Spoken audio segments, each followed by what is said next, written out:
there is a moment Eric would return to for a long time afterward. Not the confrontation, not the fallout, but the quiet drive home. Hannah had her hand resting on her knee, not reaching for his, and he thought even then that something had shifted between them long before that party ever happened. This is the story of Eric Calloway and his wife Hannah Calloway.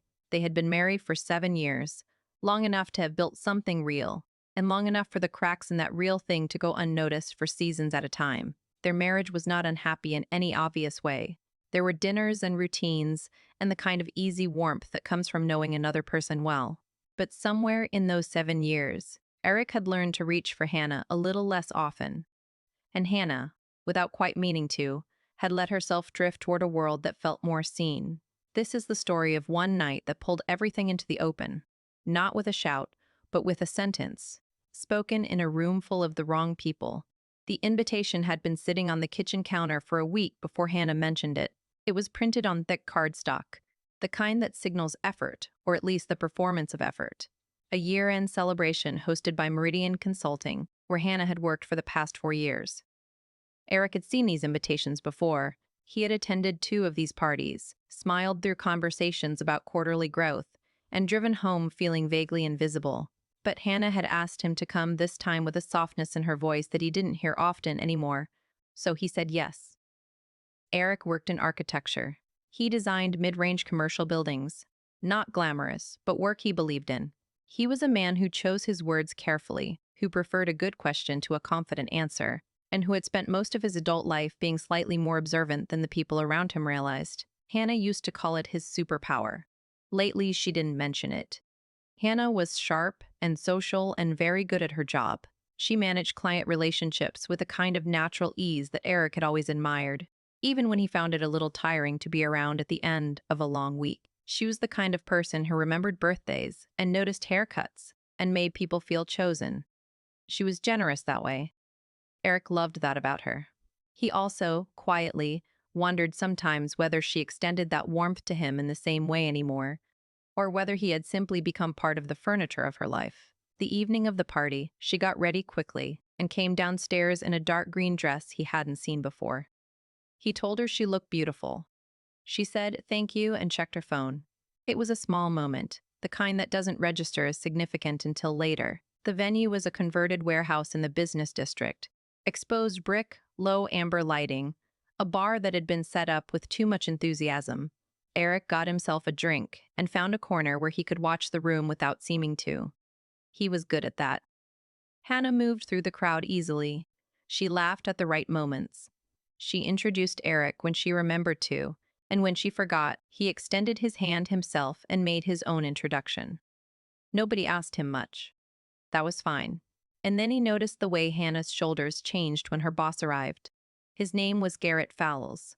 He was in his mid-50s, with the confidence of a man who had been told he was impressive for so long that he had stopped questioning it. He wore a good suit badly, the way men do when they've been successful enough that fit stops mattering to them. He greeted Hannah with a hand on her shoulder that lingered just a beat past comfortable, and Hannah smiled in a way that Eric recognized.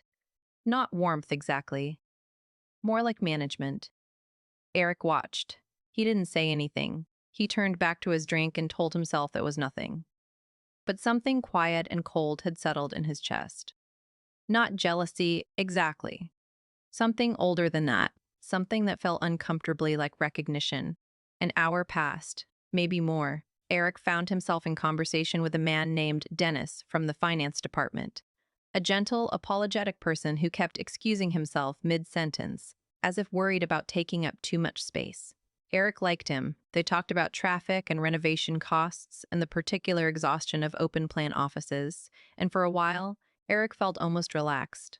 But his attention kept returning to Hannah. She and Garrett were standing near the window on the far side of the room with 2 other colleagues. The conversation looked easy from a distance. Garrett laughed too loudly at something and touched Hannah's arm, and Hannah shifted her weight slightly, away, just slightly, and then kept smiling. Eric noticed that shift. He thought about it. He thought about something Hannah had said 3 months ago, over dinner, when he'd asked how things were going at work. She'd said, Garrett can be a lot, and then changed the subject before he could follow up. He hadn't followed up. He'd been tired. He let it go. He thought about how, when he mentioned that to himself now, it felt less like an excuse and more like a failure. Later in the evening, he drifted close enough to Hannah to catch the end of a conversation. Garrett was telling a story about a client negotiation, positioning himself at the center of it in a way that was technically accurate but emotionally dishonest. Eric could feel that from the edges of the story without knowing the details. Hannah was nodding. Her eyes, though, were elsewhere for a half second. And then she caught Eric's gaze across the circle of people, and something moved across her face. Relief, maybe. Or guilt. He wasn't sure which, and the uncertainty troubled him. He smiled at her. She smiled back. They were good at performing okayness for each other. Later, at the bar, she found him. "You doing all right?" she asked. "I'm good," he said. "You?" "Yeah." She paused. Garrett's had a few. "I noticed." She picked up her drink and looked into it. "He gets like this sometimes, at things like this." Eric looked at her. "What does that mean?" She shrugged, a careful shrug, the kind that is trying not to carry too much weight. "He's just performative when he drinks. It's fine." "Has it ever not been fine?" She didn't answer right away. She looked at the bar surface. "It's fine, Eric."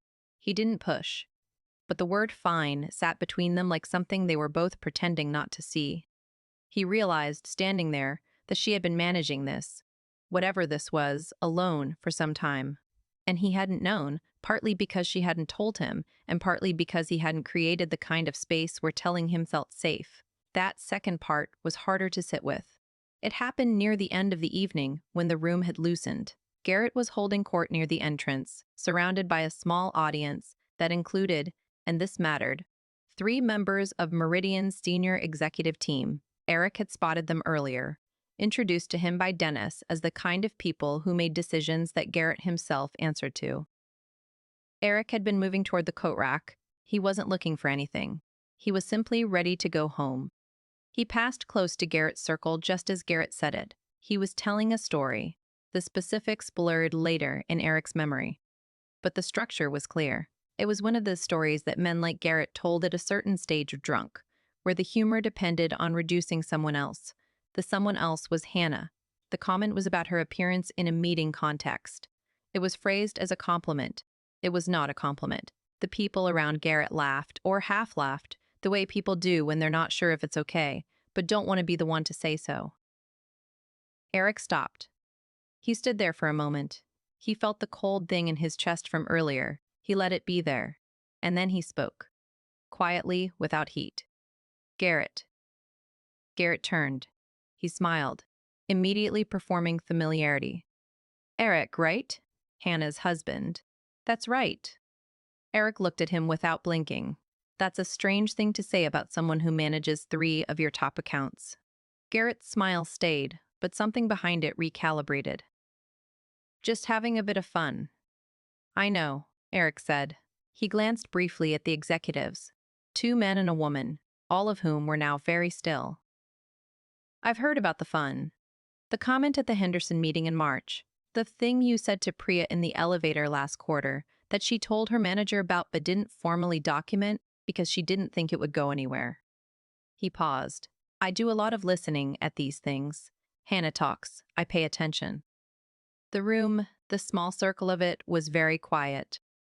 Garrett's face had gone through several things in rapid succession. Humor, dismissal. Something that looked like the beginning of anger. And then, as he registered the faces of the executives beside him, something else entirely. A kind of reckoning. Eric didn't raise his voice. He didn't want an apology. He simply said, "She's good at her job, better than the way you talk about her." And then he stepped away, got his coat, and waited near the door for Hannah. She came to him 5 minutes later, her expression unreadable. "What did you do?" she said quietly. "I said what was true," he said. She looked at him for a long moment. Then she said, "Okay." And she put on her coat. The weeks after the party had a particular texture to them. Garrett Fowles did not lose his job. That was not how these things worked. and Eric had never expected it to. But there were conversations. Quiet ones. The kind that happen in offices behind closed doors and leave no paper trail but change everything. The woman executive, whose name Eric later learned was Patricia Lund, had apparently said something directly to HR, nothing formal, something real. At work, Hannah told Eric things shifted. Garrett became careful around her. Stiffly, resentfully careful. The way people are when they've been caught rather than corrected. She wasn't sure if that was better or worse. She said it neutrally, and Eric received it neutrally, and they both let the subject rest. But what shifted more noticeably was the space between them at home. They began talking more, not dramatically. There was no single night of revelation, but they began talking in the way that people do when something has reminded them that they should be paying attention. Eric told Hannah, one evening while they were washing dishes, that he hadn't known how long she had been managing Garrett's behavior alone. He said he was sorry he hadn't asked more. Hannah was quiet for a moment, and then said that she hadn't wanted to seem like someone who couldn't handle her own work life. "That's not why I would have wanted to know," he said. "I know," she said. "I think I know that now." There was something still unresolved in the room when she said it, a recognition that this, the not telling, the not asking, was not only about Garrett. It was about patterns that had grown slowly between them. The habit of performing fine, the quiet accumulation of things unsaid. Hannah, for her part, found herself returning to questions she had been avoiding. She had told herself for a long time that the distance in her marriage was Eric's fault, that he was emotionally unavailable, that he didn't try, that she had built her work life into something sustaining because her home life didn't sustain her, and some of that was true. But some of it wasn't. Some of it was that she had stopped reaching too, and watching him stand in that room, speaking quietly and without violence on her behalf, she had felt something she hadn't expected, the specific grief of realizing that someone had been paying more attention than you gave them credit for. She didn't tell him that. Not yet. But she held it. Eric, meanwhile, was sitting with his own reckonings. He had spent years developing what he thought was patience, but was closer to emotional withdrawal. He listened well, but listening had become a substitute for speaking, for asking, for persisting, for saying the kinds of things that made him feel exposed. He had loved Hannah in the abstract for so long that the particular, daily practice of loving her had gone thin. The evening before their anniversary, he stood in the kitchen and thought about the green dress and the hand on her shoulder and all the ordinary moments he had let pass without leaning in, and he felt the weight of his own contribution to the distance between them. Not guilt, exactly. Something more useful than guilt. On their anniversary, Eric made dinner at home. It wasn't elaborate. He wasn't trying to perform anything. He made pasta, the kind Hannah had always liked, with a sauce he had learned years ago from a recipe she'd marked in a cookbook and then forgotten about. He found the cookbook himself. He didn't mention that to her. She came home and saw the table set and stood in the doorway for a moment without speaking. They ate slowly. They talked about small things. A book she was reading, a building he was working on, something funny Dennis from finance had said when Hannah ran into him at a coffee shop. The conversation breathed easily, more easily than it had in some time. After dinner, they sat with wine and the candles burning lower, and Hannah said, "I've been thinking about what you said, about not asking." "Which part?" "That it wasn't about whether I could handle things." She turned her glass slowly. "I think I'd convinced myself that needing help meant failing. At work, and here." She paused. "I think I made things harder between us because of that." Eric was quiet for a moment. Then he said, "I made it easier for you to do that than I should have." She looked up at him. "I got comfortable with the version of you I could observe from a distance," he said. "I thought that was the same as knowing you." "It wasn't." Hannah set down her glass. There was something in her face that was not quite sadness, and not quite relief, something between the two, the way a person looks when they finally say the thing they've been carrying. "Do you think we can do better?" she asked. He thought about the drive home from the party, her hand on her own knee, the distance between their seats that he hadn't tried to close. "I think we've already started," he said. She reached across the table then, not dramatically, just the extension of an arm, the placement of a hand over his, and he turned his palm upward and held it. They stayed like that for a while. The candles burned. The apartment was quiet, and in that quiet, something that had been contracted slowly began to breathe again. Not fixed, not restored to something it had been before, but present. Deliberately present, which was, perhaps, the only honest place that love could actually live. Some marriages don't end with a single fracture. They erode, gradually and quietly, until the people inside them realize they've been standing on thinner ground than they knew. And sometimes, not always, but sometimes, the thing that tests them most is also the thing that shows them where the foundation still holds. Eric and Hannah didn't have a perfect marriage before that party. They didn't have one after either. But they had something they had almost lost without noticing, the willingness to look at each other and stay in the looking. And in the end, that was enough to begin again.